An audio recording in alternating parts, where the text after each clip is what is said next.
Good evening guys, स्वागत है आप सभी का 30 डेज इंग्लिश स्पीकिंग कोर्स के डे 7 में। आज हम करने वाले हैं येट और स्टील के सारे यूजेस, यानी कि हम स्टील और येट में आज पीएचडी करने वाले हैं। आज तक आपने इस तरीके से नहीं सीखा होगा स्टील और येट के डिफरेंस, उसके यूजेस, जिस तरीके से मैं आज के इस वीडियो में आपको करवाने वाली। सबसे पहले ये बताइए कि आप स्टील और येट में क्या डिफरेंस है, आपको पता है इन दोनों में क्या अंतर है, किस सिचुएशन में स्टील का यूज किया जाता है, किस सिचुएशन में येट का यूज किया जाता है, क्या आपको पता है? अगर आपको पता है तो लिखिए यस, नहीं पता है तो आप लिखिए नो।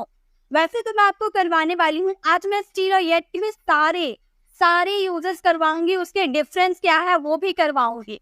तो सबसे पहले हम सीखेंगे स्टील और येट के डिफरेंस। उसके बाद हमारे डेली लाइफ में येट का क्या इंपॉर्टेंस है, किस तरह हम अपनी कॉन्वर्सेशन में येट का यूज करते हैं, वो मैं आपको दिखाऊंगी एग्जाम्पल के थ्रू। और वो भी ऐसे एग्जाम्पल दूंगी जो हमारी डेली कॉन्वर्सेशन के लिए बहुत ही ज्यादा इंपॉर्टेंट होते हैं। उसके बाद हम येट के टोटल यूजेस को कवर करेंगे पूरे हेल्पिंग वर्ब के साथ, एंड देन मैं कंपेयर करके आपको बताऊंगी। तो वीडियो में आपको काफी मजा आने वाला है। वीडियो के एंड होते होते आपको येट के सारे यूजेस पता चल पाएंगे, उनका यूज किस तरह किया जाता है सभी आप सीख जाओगे और कमेंट भी करके जाओगे कि मैम हमें येट के यूजेस समझ में आ गए, बहुत ही इजी वे में आपने समझाया। तो चलिए वीडियो को स्टार्ट करते हैं। सबसे पहले हम इसके डिफरेंस को समझ। देखिए, आप सबसे पहले कॉपी और पेन निकाल लीजिए, क्योंकि मैं इसमें जो बातें बताने वाली हूँ इसकी पीडीएफ तो आपको मेरे टेलीग्राम चैनल पर मिल जाएगी, बट जो मैं आपको सिखाने वाली हूँ, जो इम्पोर्टेंट रूल बताने वाली हूँ, वो इसमें लिखे नहीं है, उसे आप कॉपी में नोट कर। स्टिल का यूज अभी तक, अब तक और अभी भी वाले सेंटेंसेस के लिए करते हैं। देखिए, सबसे पहले जो मैं आपको बताने वाली हूँ स्टिल के, वो आप पहले सुन लीजिए। स्टिल का यूज उन सेंटेंसेस में किया जाता है जिसमें काम अभी भी चल रहा है। मतलब कोई काम आपका पास्ट में स्टार्ट हुआ था, कोई काम आपका पास्ट में स्टार्ट हुआ था और अभी तक कंटिन्यू चल रहा है, ऐसे वाले सेंटेंसेस में आपको स्टिल का यूज करना होगा। जैसे मैं अभी तक सो रही हूँ, या मैं अभी भी सो रही हूँ, मैं अब तक सो रही हूँ, मतलब मैंने पास्ट में मैं सोई थी और अभी भी मैं सो रही हूँ। तो ये काम पास्ट में स्टार्ट हुआ था और अभी तक कंटिन्यू चल रहा है, तो इस वाले सेंटेंसेस में आपको स्टिल का यूज करना होगा, ठीक है। एंड सेकेंड, स्टिल का यूज ज्यादातर अफर्मेटिव सेंटेंसेस में और इंट्रोगेटिव सेंटेंसेस में किया जाता है। अफर्मेटिव यानी कि पॉजिटिव, जिसमें नहीं का जिक्र नहीं किया होता है, उन सेंटेंसेस में आप कर सकते हो, और साथ में इंट्रोगेटिव सेंटेंसेस में भी आप स्टिल का यूज कर सकते हैं। कई बार ऐसा होता है ना, हम बातों को एम्फसाइज यानी कि जोड़ देने के लिए स्टिल का यूज करते हैं नेगेटिव सेंटेंसेस में, ठीक है। कई बार ऐसा होता है ना कि हम कोई सेंटेंसेस में जोड़ देते हैं, मैं अभी तक ये काम नहीं करती हूँ, तो आप सेंटेंसेस में जोड़ दे रहे हैं और आपका सेंटेंस नेगेटिव है, तो इसमें आप स्टिल का यूज कर सकते हैं, ठीक है। लेकिन ज्यादातर स्टिल का यूज क्या होता है, इंट्रोगेटिव और अफर्मेटिव सेंटेंसेस में किया जाता है। और ये स्टिल जो होता है ना, इनका यूज कहाँ किया जाता है, सेंटेंसेस में किस पोजीशन पे किया जाता है, वो देखिए। वह अभी तक सो रही है, वो अभी तक सो रही थी, मतलब पास्ट में वो सोई थी और अभी तक मम्मी ने पूछा कि जाकर देख कर आओ तुम्हारी दीदी क्या कर रही है, तो मैं जाकर बोल रही हूँ। अगर मुझे सिंपल बोलना हो कि वो सो रही है, सिंपल अगर मुझे बोलना हो वो सो रही है, तो मैं बोलूंगी शी इज स्लीपिंग। लेकिन मुझे बोलना हो कि वो अभी तक सो रही है, तो मैं बोलूंगी she is still sleeping, she is still sleeping। हमेशा स्टिल का यूज हेल्पिंग वर्ब के बाद और मेन वर्ब से पहले किया जाता है, ये आप एकदम याद कर ले। मेन वर्ब, हेल्पिंग वर्ब के बाद और मेन वर्ब से पहले। सेकेंड सेंटेंसेस को फ्रेम करते हैं, हमें काफी अच्छे से समझ में आएगा। मैं अभी तक वही किताब पढ़ रही हूँ। जैसे आपने कोई किताब दिया और मैंने उसे पढ़ना स्टार्ट किया, तो आकर आप पूछोगे क्या तुमने किताब पढ़ लिया है, तो आप बोल रहे मैं अभी तक वही किताब पढ़ रही हूँ, तो आप इस सेंटेंसेस को बोलोगे, अभी तक आया ना, तो आप बोलोगे आई एम स्टिल, क्योंकि हेल्पिंग वर्ब के बाद ही आपका आता है स्टिल। उसके बाद मेन वर्ब का यूज करेंगे, दोनों के बीच में स्टिल का यूज किया जाता है। रीडिंग द सेम बुक, इसका यूज हमारे डेली कॉन्वर्सेशन में बहुत ही ज्यादा होता है। मैं आपको एग्जाम्पल के थ्रू भी बताऊंगी। प्रैक्टिकल कॉन्वर्सेशन में जब हम सेंटेंसेस यूज करते हैं ना, वो भी सेंटेंसेस में आपको दूंगी। तो मैं अभी तक वही किताब पढ़ रही हूँ, I am still reading the same book. Next है, क्या वो अभी तक गुस्सा है, तो ये हमारा सेंटेंसेस है इंट्रोगेटिव सेंटेंसेस। तो इस सेंटेंसेस को क्या वो अभी तक गुस्सा है, हमारा सिंपल सेंटेंस है टू बी वाले, तो हम इस सेंटेंसेस को बोलेंगे is he still angry, is he still angry, क्या वो अभी तक गुस्सा है। तो इस तरह से इसके सेंटेंसेस बनाए जाते हैं। आई होप, मुझे उम्मीद है कि आपको स्टिल के सारे यूजेस समझ में आ गए। इसे किस सेंटेंसेस में यूज किया जाता है, किस तरह किया जाता है। जब एम्फसाइज किया जाता है तो नेगेटिव सेंटेंसेस में भी इसका यूज कर देते हैं। कोई काम पास्ट में स्टार्ट होता है और अभी भी कंटिन्यू चलता रहता है, उसी सेंटेंसेस में स्टिल का यूज करते हैं। ठीक है, वह अभी तक नाखुश है। इस सेंटेंसेस को आप फ्रेम कीजिएगा और इसका आंसर कमेंट में जरूर दीजिएगा, और कमेंट में जल्दी से बताइए कि आपको स्टिल के यूजेस समझ में आ गए। चलिए अब हम अपने बढ़ते हैं येट में, कि येट में आखिर क्या होता है। तो गाइस फिर से आप पॉइंट लिख लीजिएगा, येट के जो मैं आपको बताऊंगी वो आप ध्यान से सुनिएगा और लिख लीजिएगा। येट का यूज करते हैं अभी तक, अब तक और अभी भी, सेम हिंदी मीनिंग होता है, बट सिचुएशन क्या होता है, येट का यूज ज्यादा से ज्यादातर नेगेटिव सेंटेंसेस में किया जाता है। मतलब कोई काम अभी नहीं हुआ है, मैं अभी नहीं पढ़ी हूँ, मैं अभी नहीं सोई हूँ, मैं अभी कोई मूवी नहीं देखी हूँ, और ये हमेशा यूज होता है हमारे परफेक्ट टेंस में। ये हमारे परफेक्ट टेंस में वाले सेंटेंसेस होता है। ठीक है, प्रेजेंट परफेक्ट हो या पास्ट परफेक्ट हो, ये हमारे परफेक्ट टेंस वाले सेंटेंसेस होता है। मैंने अभी तक किताब नहीं पढ़ा है, तो नहीं बोल रहे यानी कि नेगेटिव सेंटेंस, और पढ़ा है यानी कि परफेक्ट वाले सेंटेंस है। येट का यूज कभी कभी इंट्रोगेटिव और अफर्मेटिव सेंटेंसेस में भी किया जाता है।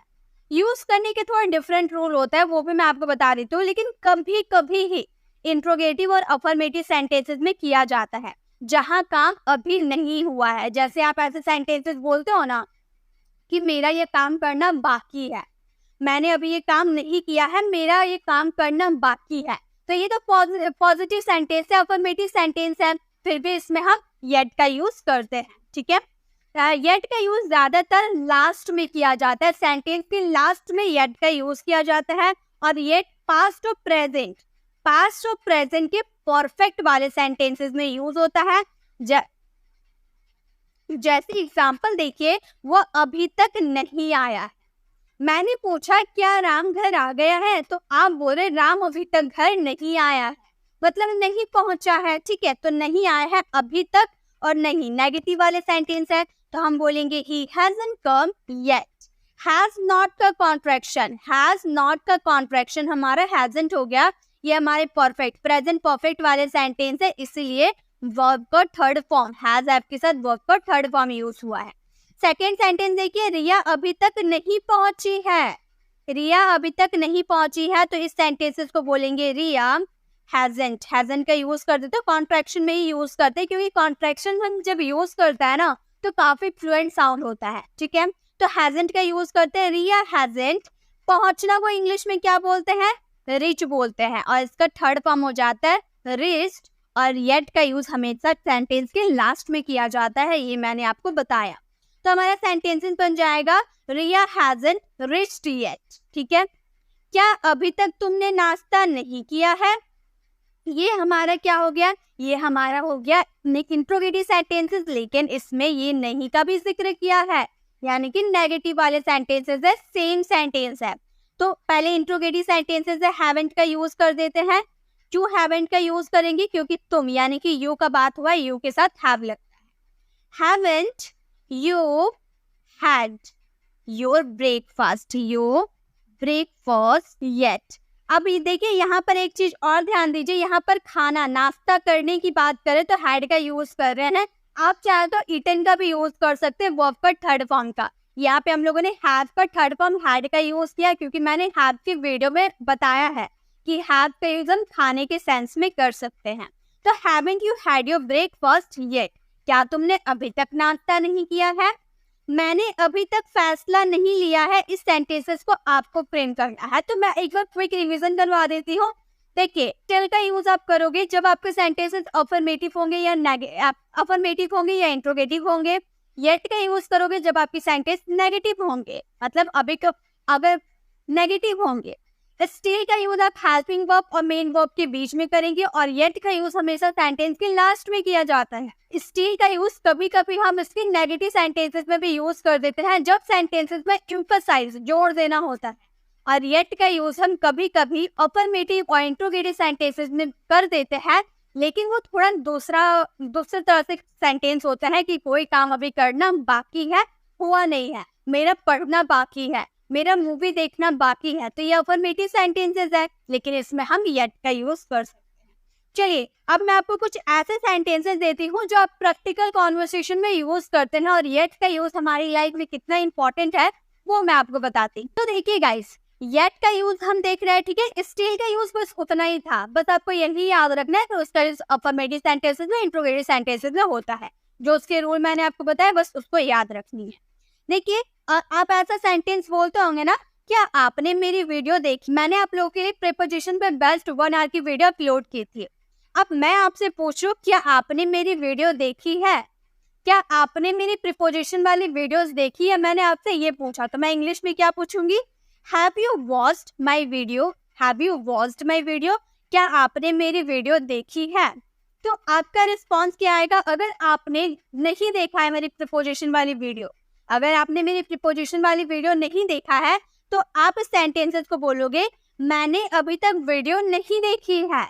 तो इस सेंटेंसेस को, अभी तक आपका सेंटेंस में आ रहा, तो आप इस सेंटेंसेस को बोलोगे आई हैवंट वॉच्ड, वर्ब का third form watched the video yet. मैंने अभी तक वीडियो नहीं देखी है, I haven't watched the video yet. ये आपका एक तरह से आंसर दे सकते हैं। अगर आपने मेरी वीडियो नहीं देखी है तो आप इस तरह से जवाब दे सकते हैं, या फिर आप दूसरे तरीके से भी जवाब दे सकते हैं। कैसे? आप बोल सकते हैं मेरा वीडियो देखना बाकी है। सेंटेंस तो वही बात हो रहा ना कि अभी तक आपने नहीं देखा है, लेकिन इसे हम थोड़ा घुमा के बोल दिए, हम बोल दिए मेरा वीडियो देखना बाकी है। तो ये हमारे सेंटेंस होगा अफर्मेटिव सेंटेंस, और इस सेंटेंसेस को हम बोलेंगे I M yet to watch the video। अब इसमें क्या किए? yet का यूज लास्ट में नहीं किए, बीच में कर दिया हेल्पिंग वर्ब के बाद। कैसे किए, किस सिचुएशन में किए, ये सिचुएशन मैं आपको आगे बताने वाली हूँ, ठीक है। अभी मैं आगे आपको बताने वाली हूँ। बस मैंने आपको जवाब देना सिखाया कि अगर मैं आपसे कभी पूछती हूँ कि क्या आपने मेरी ये वीडियो देखी है, तो अगर आपने मेरी वीडियो नहीं देखी है, अगर आप देखोगे तो आप सिंपली बोल दोगे ना, हाँ मैंने आपकी वीडियो देखी है, I have watched your video, I have watched your video, simple आप बोल सकते हो। लेकिन अगर आप नहीं देखे हो और आप ऐसे बोलना चाहते हो मैं अभी तक वीडियो नहीं देखी हूँ, आप बोल सकते हो I haven't watched the video, या फिर मेरा वीडियो देखना बाकी है, तो आप बोलोगे I am yet to watch the video, I am yet to watch the video. या फिर आप इस तरह से भी बोल सकते हो I have yet to watch the video। देखिए इसमें कितना कुछ चेंज हो गया। यहाँ पर have का यूज करते थे, have not का कॉन्ट्रैक्शन, यहाँ पर am और have का यूज किए। यहाँ yet लास्ट में यूज होता था, यहाँ पर स्टार्टिंग में हेल्पिंग वर्ब के बाद यूज हो गया। यहाँ वर्ब का थर्ड फॉर्म लगता था, लेकिन यहाँ वर्ब का फर्स्ट फॉर्म लग रहा। तो बहुत कुछ चेंज हो जाता है, बिल्कुल चेंज हो जाता है। तो देखिएगा आप किस तरीके से जवाब देना चाहते हैं, आप किस तरीके से प्रॉपर्ली जवाब दे सकते हैं, आपको ऐसे ही सबको जवाब देना, ठीक है। तो ये तो हम जब प्रैक्टिकल कॉन्वर्सेशन में यूज करते हैं ना, वो सारे सेंटेंसेस है। अब यहाँ पर am yet to, have yet to, ये क्यों मैंने यूज किया है, ये मैं आपको बताता हूँ, ठीक है। इसे अब और थोड़ा डिटेल में हम देखते हैं। तो देखिए गाइस, सबसे पहले हम yet के पूरे यूजर्स को सीखेंगे। is, am, are, is am are के साथ yet to हम लगाए थे ना, is am are के साथ yet to लगाए थे, तो हमारा हिंदी मीनिंग था करना है या करना बाकी है, ठीक है। is am are के साथ to का हिंदी मीनिंग ये तो होता है ना कि करना है या फिर करना बाकी है, सेम हिंदी मीनिंग होता है। मुझे टीवी देखना है, सिंपली अगर मैं बोलूं कि मुझे टीवी देखना है, तो आपको याद होगा मैंने is am are के साथ to का यूज कब किया जाता है, किस सिचुएशन में किया जाता है, ये मैंने आपको ये वीडियो, आप इस वीडियो पर क्लिक करके इसका कॉन्सेप्ट हम समझ सकते हो। बहुत ही इजी वे में इस वीडियो मैंने आपको बताया है, तो आप ये वीडियो को जरूर देखना। इस वीडियो को देखने के बाद सभी चीज आपको क्लियर हो जाएंगे। तो देखिए यहाँ पे मैं आपको क्या बताने की कोशिश कर रही हूँ कि अगर आपको बोलना हो मुझे टीवी देखना है, तो आप बोलोगे I am to watch TV, I am to watch TV, मुझे टीवी देखना है। हम सिंपल बोले मुझे टीवी देखना है I am to watch TV. लेकिन अगर मैं यही सेंटेंस को इस तरह बोलूं, मुझे टीवी देखना बाकी है। मान लो मैंने आपको बोला कि भाई 7 बजे एक मूवी आने वाली है, तुम टीवी जरूर देखना। अब मैं 8 बजे आपके घर आई, अब मैंने पूछा कि आपने टीवी देखा, तो आप बोल रहे हो मुझे टीवी देखना बाकी है, मेरा टीवी देखना बाकी है। तो आप इस सेंटेंसेस का कोई काम करना बाकी है तो आप बोलोगे I am yet to watch TV. I am yet to watch TV, मेरा टीवी देखना बाकी है, I am to watch TV. ठीक है, तो इस तरह से इसके सेंटेंसेस को बनाएंगे।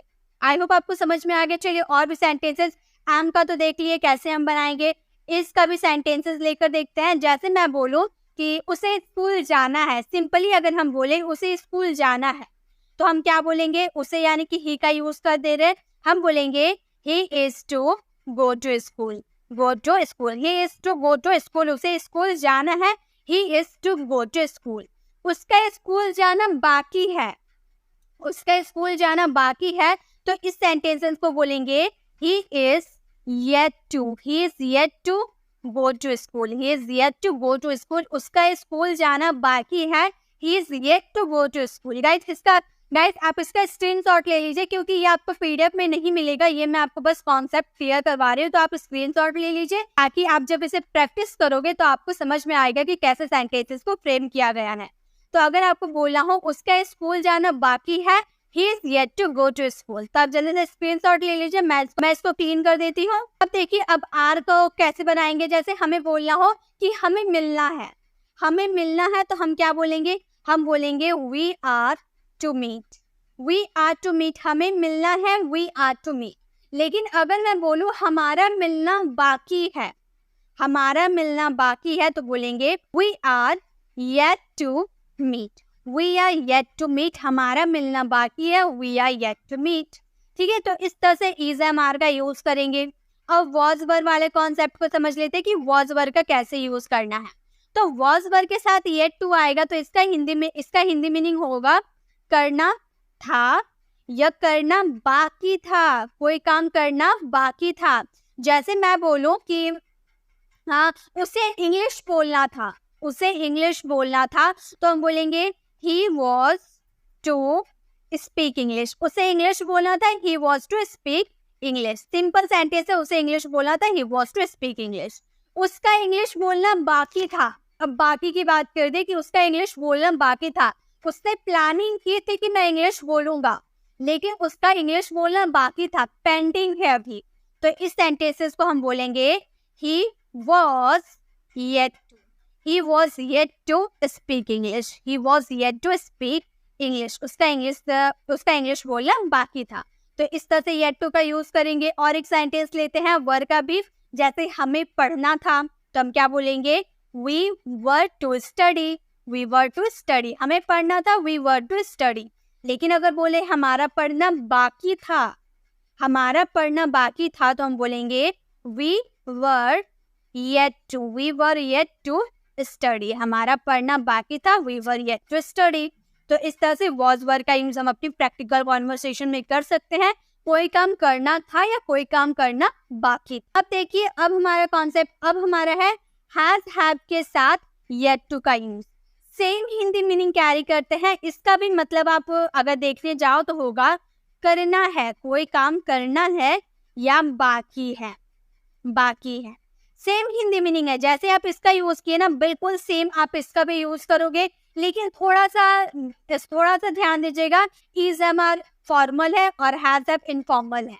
मतलब जब हम कोई काम अपनी मर्जी से करते हैं, अपनी इच्छा से करते हैं, तो वहाँ इज एम आर और वॉज वर का यूज करेंगे। लेकिन कोई काम मजबूरी होता है, कोई काम में कंपल्सन छुपा होता है, तो वहाँ हैज अप और हैड का यूज करते हैं। ठीक है, बस इतना ही डिफरेंस है, लेकिन हम दोनों का एक ही तरह से यूज करते हैं। जैसे अगर आपको सेम सेंटेंस, जैसे अगर आपको बोलना हो मुझे स्कूल जाना है, थोड़ी मजबूरी होगी, आपकी मजबूरी का भाव छुपा होगा, तो आप बोलोगे I have to go to school, I have to go to school, मुझे स्कूल जाना है, I have to go to school. लेकिन मेरा स्कूल जाना बाकी है, मेरा स्कूल जाना बाकी है, तो आप सेम ऐसे बनाओगे I have yet to, I have yet to go to school. Go to school, मेरा स्कूल जाना बाकी है, I have yet to go to school. ठीक है, ऐसे अगर हैज का ले लीजिए तो उसका टीवी देखना है, उसे टीवी देखना है, he has to watch TV, he has to watch TV, उसका टीवी देखना बाकी है, तो हम बोलेंगे he has yet to watch TV। ठीक है, तो इस तरह से has आपका यूज आप कर सकते हो। अब चलिए देखते हैं had का यूज। had का यूज करेंगे yet to के सेंस में जब हमारा सेंटेंस करना था, यानी कि was वर्ब के जैसा ही होगा या फिर बाकी था। हिंदी वाले सेंटेंसेस कैसे आ जाएंगे, जैसे अगर आपको बोलना हो कि हाँ मुझे पढ़ना था, मेरी मजबूरी थी, मुझे पढ़ना था, तो हम बोलेंगे I had to study, I had to study, मुझे पढ़ना था, I had to study। लेकिन अगर आपको बोलना हो कि मेरा पढ़ना बाकी था, सॉरी यहाँ पे था होगा, मैंने हे लिख दिया है, यहाँ पर बाकी था होगा। ठीक है, कोई काम करना बाकी था, जैसे मेरा पढ़ना बाकी था, उसका सोना बाकी था, ऐसे बोलता है ना, तो कोई काम करना बाकी था, मेरा पढ़ना बाकी था, तो आप बोलोगे I had yet to study, I had yet to study, मेरा पढ़ना बाकी था। मुझे इंग्लिश बोलना था, I had to speak English, मेरा इंग्लिश बोलना बाकी था, I had yet to speak English। ठीक है, तो इस तरह से आप इसका यूज कर सकते हैं अपने प्रैक्टिकल कॉन्वर्सेशन में। आई होप आपको is am are, was were, has have और हैड का यूज येट के साथ कैसे करते हैं आपको समझ में आ गया होगा। ठीक है, तो चलिए अब एक सेंटेंसेस और हम देख लेते हैं ताकि हमारी कंफ्यूजन थोड़ी क्लियर हो जाए। पास्ट में क्या आपने गदर 2 मूवी देखी थी? क्या पास्ट की बात करें तो हम बोलेंगे had you watched Gadar 2 movie. मैंने अभी तक गदर 2 मूवी नहीं देखा था, तो आप बोलोगे we had not watched Gadar 2 movie yet. ठीक है, ये हमारा गदर 2 मूवी देखना बाकी था, we had yet to watch Gadar 2 movie. हमारा गदर 2 मूवी देखना बाकी था, we were yet to watch Gadar 2 movie. तो इस तरह से हम येट का यूज अपनी प्रैक्टिकल कॉन्वर्सेशन में कर सकते हैं। ठीक है, एक चीज मैं आपको और करवा देती हूँ, उसमें बहुत ज्यादा आपको कंफ्यूजन हो सकती है अगर आप ध्यान नहीं दिए। देखिए, अगर आपको बोलना हो मैं अभी तक स्कूल नहीं गया हूँ, मैं अभी तक स्कूल नहीं गया हूँ, तो आप इस सेंटेंसेस को कैसे बोलोगे? आप बोलोगे आई हैवेंट, हैव नॉट का कॉन्ट्रैक्शन हैवेंट कर देंगे, I haven't gone to school yet. मैं अभी तक स्कूल नहीं गया हूँ, I haven't gone to school. अगर यही सेंटेंस को इस तरह से भी बोल सकते हैं ना, मेरा स्कूल जाना बाकी है, तो इस सेंटेंस को कैसे बोलेंगे? हम बोलेंगे I am yet to go to school, I am yet to go to school, मेरा स्कूल जाना बाकी है, I am yet to go to school. या फिर इस सेंटेंसेस को इस तरह से भी बोल सकते हैं I have yet to go to school, मेरा स्कूल जाना बाकी है। दोनों तरीके से हम बोल सकते हैं ना। देखिए, अब पास्ट वाले भी एक सेंटेंस लेते हैं। अगर हमें बोलना हो हमने अभी तक फैसला नहीं लिया था, हमने अभी तक फैसला नहीं लिया था, तो बोलेंगे we had not decided yet, we had not decided yet, हमने अभी तक फैसला नहीं लिया था, we had not decided yet. हमारा फैसला लेना बाकी था, हम बोले हमारा फैसला लेना बाकी था, बोलेंगे we had yet to decide, we had yet to decide, या फिर we were yet to decide, मतलब हमारा फैसला लेना अभी बाकी था, हमने अभी फैसला नहीं लिया था, तो हम बोलेंगे we were yet to decide या फिर we had yet to decide. तो इसके डिफरेंस है किस तरीके से आप बोलते हो, तो उसकी इंग्लिश भी आपको सही ट्रांसलेट करनी होगी। अब आपका क्या होता है, हमें कम से कम 5 to 10 सेंटेंसेस को खुद से फ्रेम करने हैं और मुझे कमेंट बॉक्स में चेक कराना है। मैं भी तो देखना चाहूँ कि आपको कॉन्सेप्ट क्लियर हो गए और वीडियो एंड हो गई है। अब मुझे आप बताइए क्या आपको समझ में आ गया? जल्दी से जिसे समझ में आया है कमेंट में बताइए। आपको येट के सारे यूजेस समझ में आ गए और अब आप इसका यूज अपनी प्रैक्टिकल कॉन्वर्सेशन में आसानी से कर सकते हैं। गाइस, अगर आपको वीडियो अच्छी लगी तो लाइक कीजिए, अपने फ्रेंड्स फैमिली मेंबर के साथ शेयर कीजिएगा, क्योंकि आप लोगों के लिए अगर ये इम्पोर्टेंट है तो सभी के लिए ये इम्पोर्टेंट हो। गाइस, अगर अभी तक आपने is to, am to, are to, has to, have to, was to, were to, had to, इन सब के यूजर्स को नहीं सीखा है तो लेफ्ट साइड क्लिक कर हेल्पिंग वर्ब वाली वीडियो को विजिट कर सकते हो और राइट साइड क्लिक करके आप हमारे प्लेलिस्ट में जाकर जिस भी टॉपिक पे आपको कंफ्यूजन है वो टॉपिक वाली वीडियोस को विजिट कर सकते हो, क्योंकि मैंने हर टॉपिक पे वीडियोस बना रखी हूँ। अगर आप मेरे चैनल पर नए हैं और मेरे पढ़ाने का तरीका आपको पसंद आया तो सब्सक्राइब कर आने वाले बेल आइकन को प्रेस करें, देन ऑल नोटिफिकेशन जरूर क्लिक करें ताकि जब भी मैं वीडियो अपलोड करूँ आप तक नोटिफिकेशन मिलती रहे। मिलते हैं नेक्स्ट ऐसे इन्फॉर्मेटिव वीडियोस के साथ, तब तक के लिए कीप लर्निंग।